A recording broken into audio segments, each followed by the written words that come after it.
Yeah, it's your boy Huzsuh, and I just jumped off the porch with the dirty glove bastard. Ha! Huzsuh! Uno, dos, tres, cuatro. Hey, say this, that, ba-ba.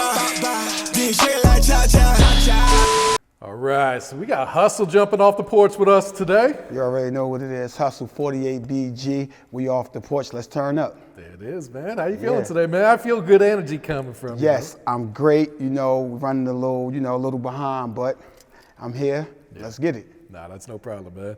And I saw you was just recently out in Colombia, right? Yeah, it was nice. That was my first time out the country. Really? Yeah. So what was that experience like, getting to see how other people living outside? So when I get to Colombia, we get there, the driver take us through what they call the hood area up in the mountains. So it looked like a third world country when you come in. It's everywhere. It's bad. But as we get through the mountains and get down, you start to see that it's not really a third world country. Just certain parts in Cali, Colombia, where I was at, it looked like a third world country. But it definitely was like a culture shock to me. Yeah, for sure. Big culture shock. Yeah, definitely an eye-opening experience getting outside, man. Yes, and all that. yes. That's dope, man. Yeah. All right, so talk to us about growing up in Newark, man. Growing up in Newark, New Jersey / East Orange, New Jersey. Okay. Typical hood. You know, you got the people that's outside hustling. Like in my era, like we looked up to the people that we saw every day. Like we didn't see doctors, lawyers, we seen motherfuckers outside getting money on the corner hustling. So we emulated them while we was younger. So, you know, growing up, it's like only the strong survive. We got a saying in New Jersey, especially in Newark, if you can make it here, you can make it anywhere. Yeah. You can make it anywhere. I believe that. Yeah. So at what age would you say you jumped off the porch then? Oh, I jumped off the porch early, about 13, 14 years old. I learned how to roll craps at 7. Oh, wow. Yes, I was off the porch early. I had uncles that was in the streets, so I was like that. I was like the little kid that you seen on Menace. With them, that was me. Okay. That was me. So did they help guide you, kind of lead you down the right path, or were they leading you down the wrong path? Or? As I look back at it, they only could lead me with what they knew. Let's look at it, you know, it was like the wrong path, but I wouldn't trade time. I wouldn't go back in time to change it for nothing, because it made me who I am now. I feel that, man. Yeah, And you had to sit down for a bit too, right? Yeah, I did a stretch when I was a kid, you know, going down the wrong path. Got caught up, I lost trial, and I sat down for like 6 years, 9 months, something like that. Yeah, did a little stretch, yeah. So what was that experience like, considering you were so young, man? Well, how can I put it? And you know, behind the wall is what you make it. Every day is what you make it. Either you're gonna survive or you ain't gonna survive, bottom line. Yeah. You know, you gotta have tough skin. You gotta have tough skin down there. Especially at the time when I was down there, like gangs just started flourishing. Oh, wow. Yeah, so you had to pick a side. Yeah, did you have a good, like a strong support system on the outside that was holding you down, or? Yeah, like my mother helped me down the whole time. That's like people, like when you like these guys that's out here, like other artists, you see them, they commit these crimes, they go to jail.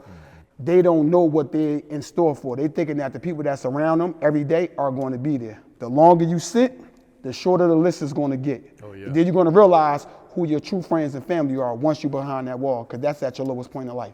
Absolutely, man. Yeah. So what was the biggest lesson you learned by having to go through that whole experience then?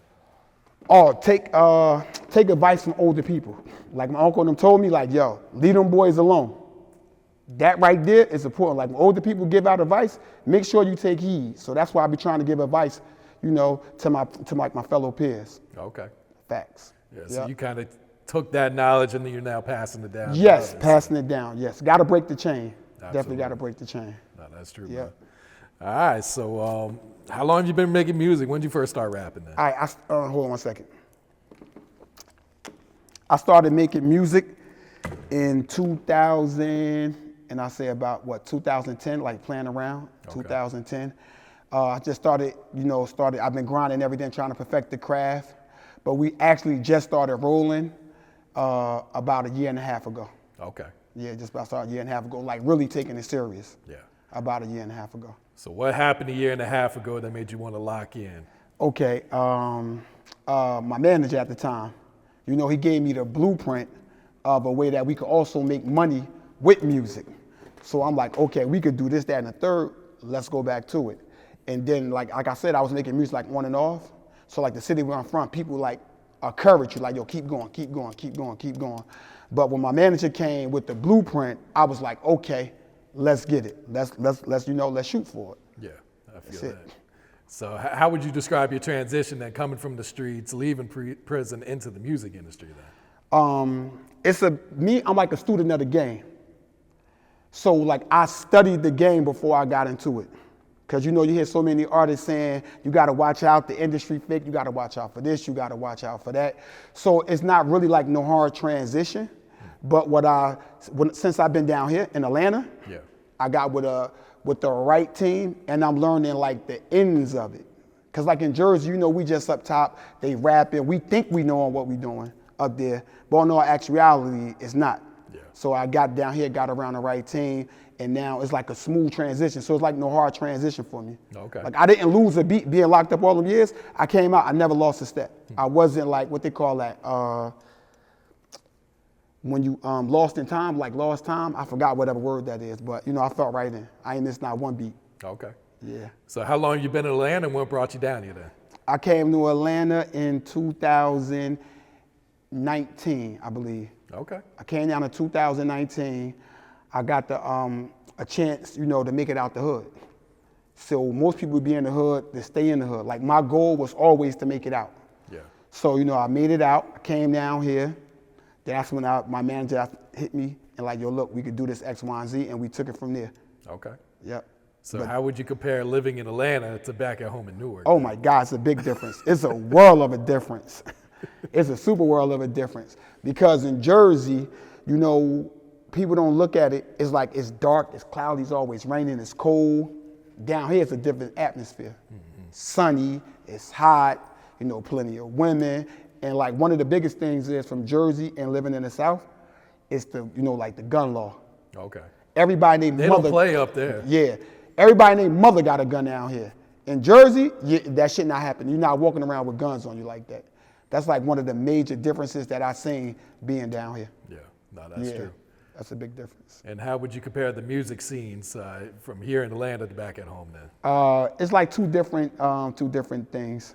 Because up top, it's like a lot of drill music up top. And then you come down here, it's like more melody, melodic, but it's a bigger scene. It's like, it's more opportunity being in Atlanta than it is in New Jersey. Yeah. Yeah, that's like definitely one of the main reasons. Do you feel like the artists up in Jersey support each other, they get along like they do here in Atlanta, or is it more of a competition up there? Okay, so in Jersey, for the most part, most of the artists that's independent, that's moving around, like they all get along. Like we all get along up there. But it's just we don't have the resources. See, all the resources are in New York City, the radio, all the DJs and everything. We don't have the resources that New York have. That's the only difference between New York, New Jersey, and down here in Atlanta. Okay. It's the resources, that's it. I got you. Yeah. And who'd you grow up listening to? Who were some of your favorite artists? I grew up listening to, Tupac, Jay, who else? Some of my favorite artists. Like right now, I listen to Lil Baby. Okay. And heavy ESTG. Yeah. Like that's what I listen to now. Yeah. He's got it. That's the vibe that I be on. If you get in the car with me, more than likely that's what I'm playing. Okay. Right now. So how'd you come up with your name Huzsuh and the way that it's spelled? Oh man. Because I'm sure a lot of people fuck up your name. This morning we was doing something. I was taking care of some business, and I spelled it out. The guy mispronounced it wrong. So the word hustle, I didn't want to spell it, the regular way, Hustle. They'll never find your music. Yeah, they'll never find your music. So I'm sitting there one day, I'm like, okay, how can I do it different? And to make people try to figure out what it is. So I said Huzz, Huss, and the Dominican Sue, the player that at the time, Okay. the football player, Dominican Sue. So I said, okay, Huss, Sue. So I put them together, and that's how I came up with the spelling for the word hustle. But me, the hustle come from, I've been hustling my whole life. Since I was a kid, I've been hustling, so it naturally stick. Yeah. That's how I got the name Hustle. I got you. Yeah, that's how I came up with it. And speaking of the hustle, man, talk about the grind that comes with being an independent artist in this music industry. Oh my God. The best way I can explain it is hard work beat talent. You have to work super duper hard, sleepless nights. You don't understand it. When people say normally when you hear it, it's like generic, like work hard, do this, that, and the third, until you really start to do it. So it's sleepless nights, flights, constant, revenue. You definitely need a lot of revenue. Oh, yeah. And one thing I can say, I'm gonna tell you right now, I'm be honest with you, I don't know another independent artist that's moving like me, solely like me, and my label, 48 BG. Like we really outside, making some noise. Yeah. Like I don't see too many people, but it takes a lot of hard work. Countless nights, studio, night in, night out, constant content. Yeah, it's a lot. It's a big jump being independent. Absolutely. Yeah, you can't skip any of the steps when you're no independent. steps. Man. There is no shortcut. There's no shortcut man. at all. Yeah. So how'd you come up with your label then? 48 BG. This here, it all started from the house that we have in New Jersey. My aunt house, 48, that's the address. Okay. So I started with a hashtag. So I said, I've been here living, I'm being honest. Started 48 BG Band Gang. It started with a hashtag a couple years ago. Then, you started branding it every day. It started with a thought. But the actual 48 BG come from the address in New Jersey, the house that we've been at for like over 30 years. Oh, wow. Yeah, so like a staple in the community down there. Okay. Been around for a minute, but that's how 48 came about. So are you the only artist on the label or you got other artists? Yes, I have other artists. Okay. It's me, I have my artist, Mr. AI, I have another artist, Band Baby. So it's us three that's starting off with the label. Okay. And then from there, we looking to grow. Absolutely. Yeah, looking to grow. So got a lot of prospects too. So what's some of the goals for the label? What are you trying to accomplish out of it? Okay, so within the next 5 years, plan on being the biggest independent record label in the world. You could timestamp this. Okay. Within the next 5 years, we could, we'll be back, we'll do it again, and be like, yeah, I told you so. Told you so. That's the goal, to be the biggest independent label in music and also in sports entertainment as well, because it's just bigger than music. Yeah. This just music, it's to open the door. Okay. That's it. So you're trying to touch all different avenues. Yeah, I'm a businessman. Yeah. I'm a businessman. Speaking of being a businessman, talk about this trucking company that you have. My God. Okay, so I run a multi-million-dollar trucking company. Say that again, multi-million. Yeah, I run a multi-million-dollar trucking company, and the trucking business industry is $1 billion industry. Absolutely, yeah. So I started out with like little box trucks. Okay. And I went through like the steps, and I made it up to like tractor trailers. So basically, I went from moving weight, I got a saying, I went from moving weight to moving freight. That's the difference. Yeah. That's the difference. But trucking is for any independent person that has like a criminal background. It don't matter what you've been through in life, you could get money in trucking. That's one of the good things about trucking. It don't matter how your past is in order to start a trucking company. No, that's real. That's right it. There. Yeah, but it's definitely a lucrative business. Okay. So what was your initial investment on that first box truck, man? The first truck I got, we called it the Stewie Mobile. I spent $2,200 at an auction. That's it? That was it, $2,200. And it was a little 16-foot like bakery truck. That's and not bad at all. Yeah, 16-foot bakery truck. It had the figure Stewie on the side of it. That's why I called it the Stewie Mobile. Okay. Yeah, that was my first truck. I'll never forget it. And from there, I just kept progressing, doing research. Okay, this truck make that amount of money. This truck make that amount of money. So I looked at it like it was the streets. So if one truck at the time making $350 a day, if I get two, that's $700. So I looked at like, okay, that's one bird, that's two birds. And then, I did the math like that. I took what I knew from the streets and incorporated it in business. Yeah. So it definitely pays a part. All the way up to multi-million. Yeah, all the way up to multi-million. That's really dope right there. Yes. Talk to us about this Big Homie Challenge. I'm issuing, hold on, you got me? I'm issuing a challenge to all independent artists, sign artists. I'm starting a Big Homie Challenge. I'm gonna start it on your page, if you allow me to. I'm gonna start it on your page, the first challenge. You could drop 5 people who have families that's incarcerated.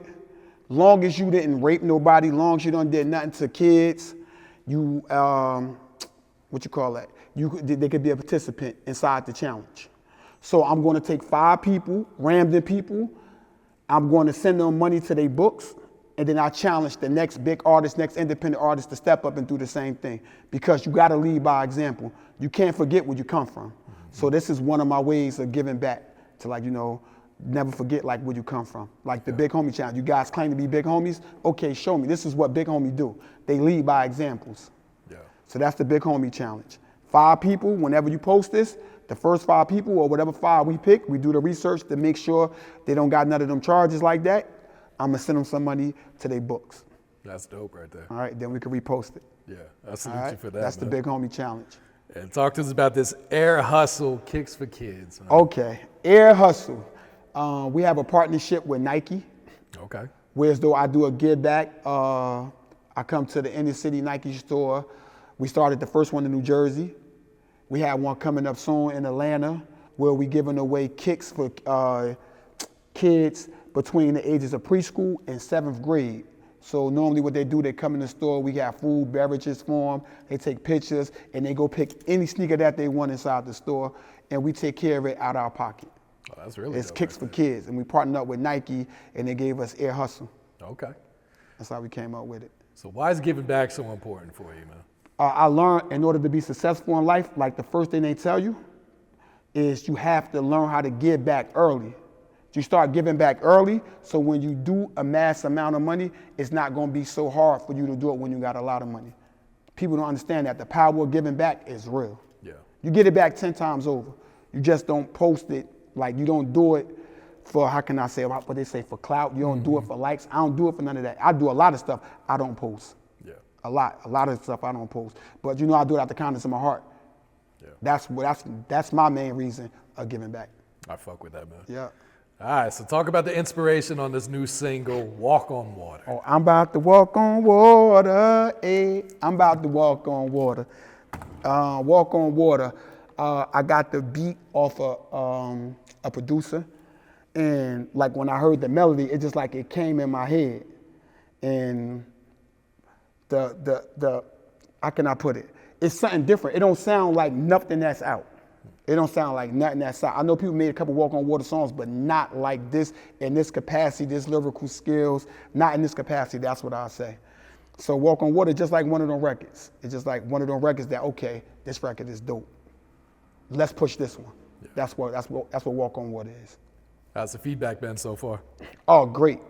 Great feedback, great streaming numbers. Like we just released it about a couple weeks ago. Mm-hmm. It's doing good. It's building. You know, you have to build a record up. We're in the building process. Okay. We're in the building process. Yep. A lot of good content behind it too. Okay. And what was it like working with Derez on No More Pain? Oh my God. For that to be my first feature, that was a super, super dope experience. So we send the record over to him. This no exaggeration. I had the record back by 6 a.m. in the morning. Oh wow. Yeah. And like he, you know, he's a down-to-earth person. Absolutely, he is. Yeah, down-to-earth. He a real one. He definitely a real one. And I don't just put that stamp on anybody. He definitely a real one. And I appreciate him giving me the opportunity to work alongside him too. Yeah. Yeah, because he dope. I came to bring the pain. No More Pain featuring Derez De'Shon on YouTube. Go get that right now. Yeah, it's a dope record too. Yeah, man. facts. Thank you. Appreciate it. Yeah. You got an upcoming single, right? Yes. She Up Next? Oh my God. Yeah. You switching it up on this one. This one for the clubs, this different. Right? This is for the club. She Up Next is a record, you know, basically letting that, you know, the girl, yeah, I like you, but I like her too, so she might be up next. You gotta be careful, like, yeah, she up next. Now I don't want her, no, she up next. And then it's also work for the strip club, you know, in the clubs, because, you know, have the dancer, such and such is now onto the stage. Mm-hmm. She up next. Okay. It just happened to go like that. Yeah. That's the next record we dropping on Black Friday. Okay. Yeah, it's so coming real Black soon, Friday, man. coming real soon. Diesel film shot the video, so be on the lookout for that soon. Shout out to Diesel, man. Shout He out going to crazy. Diesel. He right go now. crazy. Yeah. Diesel go crazy. So you working on like a project, EP, Yes. mixtape? We working on the album. Okay, album. Let's get it. Yes, we're working on the album.